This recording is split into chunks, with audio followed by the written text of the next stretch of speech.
on fait selon ce que le Saint-Esprit demande de faire. Sinon, aujourd'hui, quand vous constatez, nous sommes en train de descendre vers la mort.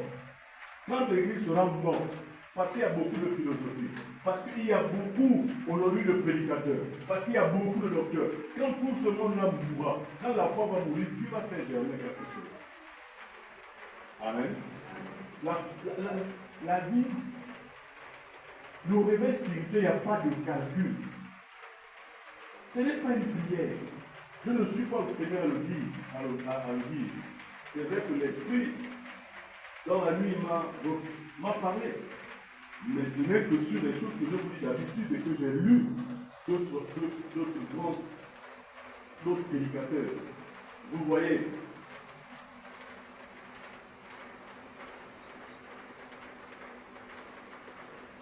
l'Évangile dit clairement. Parce que pour se réveiller, il faut que tu t'endormes, non? N'est-ce pas, non? C'est pas ça? Voilà. En fait, quand on prie pour le réveil, là, on veut d'abord dire aux gens de dormir. Dormir dans quoi? Mais dans tout. Sur le plan spirituel, dans tout. Dans tout. Dans le zèle de ta foi. Dans ta façon de connaître l'évangile, de lire la parole, de connaître la théorie, de la pratique. Dans ta façon de prier, dans ta façon de donner. Il faut que les gens meurent dans ça. C'est-à-dire que ce n'est pas positif. Là, cette mort-là n'est pas positive. Elle est négative. Le peuple doit s'endormir. Donc, même dans les bonnes mœurs, on doit pratiquer le mal. Il faut que le mal soit d'abord pratiqué. On abandonne le péché. À ce moment-là, il y aura quelque chose. Un réveil là où les gens ont encore les yeux ouverts, là où les gens peuvent discuter encore, là où les gens émettent des opinions. Là où, non, le réveil de Dieu, le réveil spirituel, personne n'émet d'opinion. Tout le monde s'aligne sur la foi. La foi vient tuer toute forme de raison. Et la puissance de Dieu se manifeste. Amen. Tant que nous raisonnions encore, Dieu ne peut pas maintenant là réveiller cette nation, encore moins les enfants de Dieu qui attendent avec insistance sur le réveil. Ce n'est pas nous qui le commandons. Il faut que les mœurs meurent. Regardez, quand vous faites l'histoire de l'Église, vous la lisez, je sais bien que quelques-uns n'avaient pas trop le temps de lire ça, mais l'histoire de l'Église, le réveil vient au moment où là, les ténèbres en Europe, quand Dracula a pris la place, quand on a tué l'Évangile, quand Dracula, les loges ont pris la place, qui sont venus de la Gaule, de la Gaule, du pays des Galles, sont arrivés de l'Écosse, etc., de la Roumanie. Quand la sorcellerie a envahi toute l'Europe, quand les gens souffraient, quand il n'y avait pas de bien, quand manger quelqu'un était une gloire, on vient, on te déchire, on te mange. Quand envoûter une personne, c'était une bonne chose. En ce moment-là, quand personne n'invoquait Dieu, en ce moment-là, Dieu suscite un peu.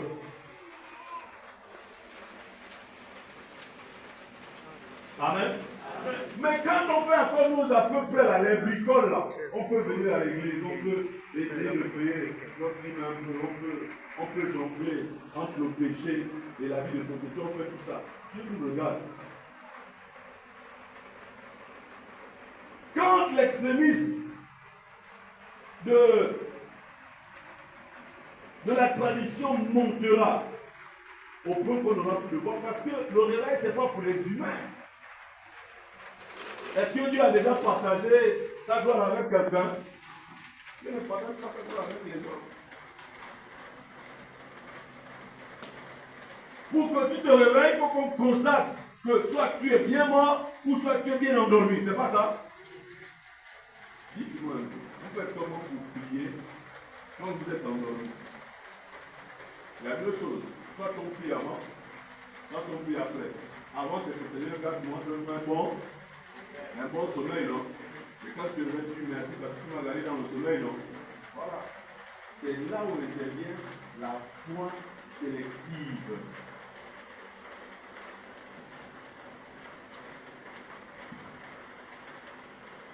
C'est là où intervient la foi sélective.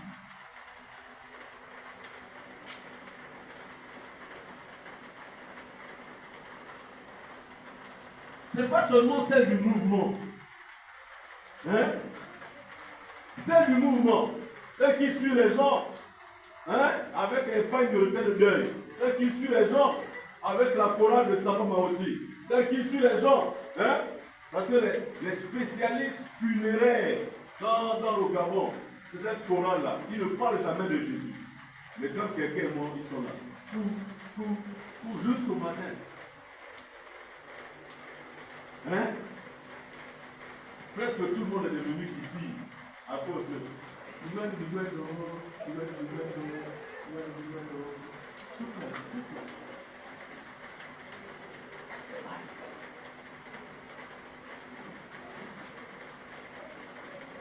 frères et sœurs, la foi ce n'est pas un jeu. C'est l'acte numéro 1 de l'article, oui, disons, du contrat de bail que Dieu a rédigé pour notre vie sur terre. Crois au Seigneur Jésus et tu seras sauvé. Parce que la foi vient de ce qu'on entend et ce qu'on entend vient de la parole de Dieu. Si tu as une foi en dehors de Christ, ce n'est que de la divination. Ça ne s'appelle pas de la foi, c'est de la sorcellerie. La foi, c'est quand on met sa confiance, quand on dépend de Jésus. Parce que Jésus est le seul véritable chemin qui mène à Dieu. C'est l'unique médiateur entre les hommes et Dieu. Il est écrit dans Jean 14, 6, Jésus lui-même le déclare, je suis le chemin, la vérité et la vie. Si vous prenez au contraire des mots qui sont inscrits dans ce passage de Jean 14, 6, quand on dit je suis le chemin, ça veut dire littéralement que c'est par moi que l'on passe pour arriver d'un point A à un point B. Si vous prenez d'autres routes, ça veut dire que si vous ne prenez plus ce chemin, si vous prenez l'autre route, vous êtes en brousse. Jésus n'a pas dit je suis l'un des chemins. Est-ce que vous comprenez? Christ n'a pas dit je suis l'un des chemins. Pour qu'on dise tout chemin mène à l'homme. J'ai étudié ce principe de la Pax romane. Jésus n'a pas dit je suis l'un des chemins. Mais Jésus a dit je suis le chemin. Ça veut dire que c'est le seul et unique chemin qui doit mener à Dieu. C'est-à-dire que si tu t'engages dans l'Ondjobi, tu es dans la broussaille, tu es perdu. Tu t'engages dans l'islam, tu es dans la broussaille, tu es perdu. Tu t'engages dans l'Ondjobi, tu es perdu. Tu t'engages dans le vaudou, tu es perdu. C'est-à-dire que tu es... Voilà. On doit mettre sur toi un vie de recherche.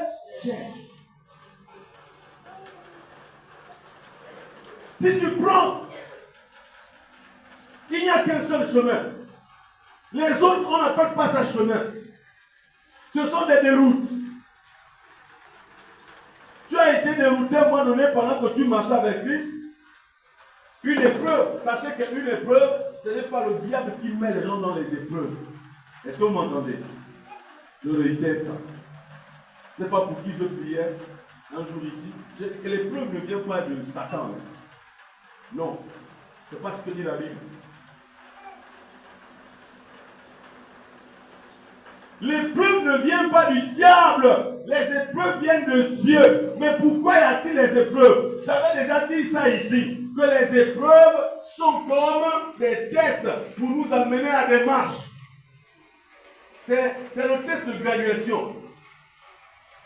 C'est l'examen. C'est une composition. Si vous voulez.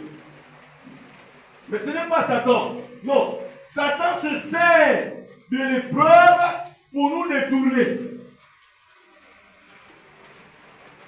Pour nous dérouter. C'est la même chose qu'il a fait à Job, n'est-ce pas? Mais ici, c'est quoi? Le curseur de Satan, tout comme celui de Dieu, est fixé sur quoi? Le curseur, l'aiguille là, est fixé sur la foi de l'homme, la confiance que l'homme a pour Dieu. Satan veut détourner cela pour que vous allez en brousse. Vous vous perdez comme lui les perd. Amen.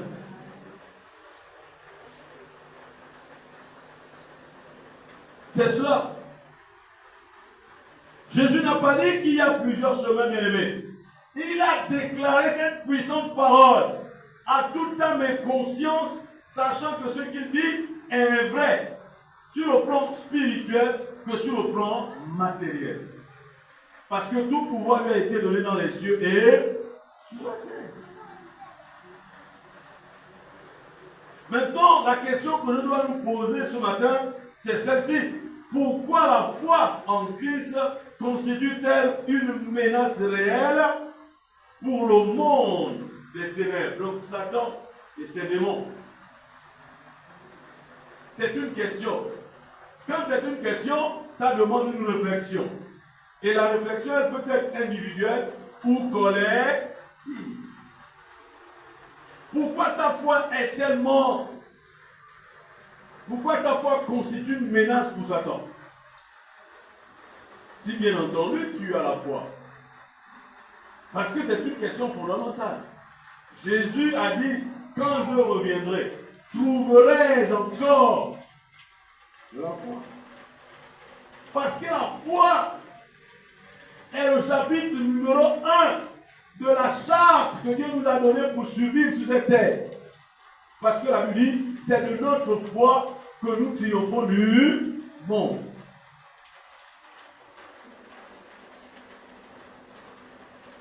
Frères et sœurs, la foi en Christ, elle est essentiellement en Christ. Pourquoi Satan poursuit tant la foi? Pourquoi elle constitue une menace pour le monde des ténèbres?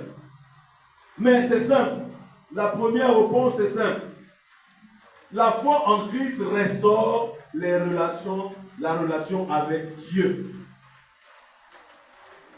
C'est parce que la foi en Christ est le seul moyen de restauration de notre relation perdue depuis Adam. Parce que regardez, à chaque fois qu'un humain fait un enfant, l'enfant prend génétiquement les fautes de ses parents, la bêtise de ses parents, l'idiotie de ses parents, la mauvaise coutume de ses parents. Hier, j'ai pu voir à la télévision, on a posé la question que pourquoi vous allez au cimetière? Allez, vous venez dire que non, ce sont nos coutumes. Hein? Nos parents faisaient ça, nous aussi on le fait. Tu ne peux pas aller nettoyer les tombes de ton père et de ta mère, ceux qui ont souffert pour toi, un autre jour. Pourquoi la conscience collective veut que nous allions tous le 1er novembre?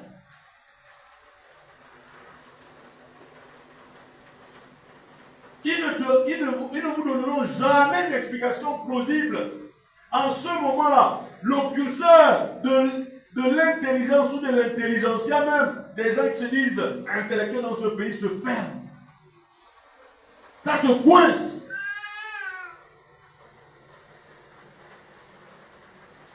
Ils disent, devant la tombe, ils prétendent manger avec le mort, boire avec le mort.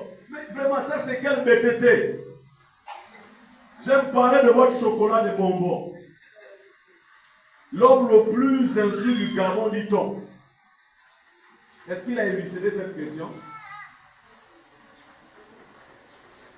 Parce que je sais qu'il y a ces adorateurs ici.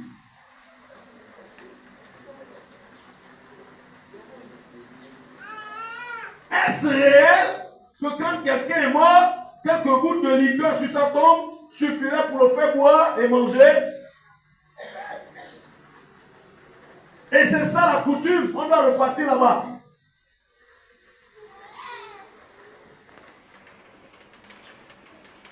Quand vous réfléchissez, quelqu'un qui est vraiment intelligent, est-ce que quelqu'un qui est intelligent peut réfléchir comme ça? Donc nous sommes venus donner à manger, à boire aux parents.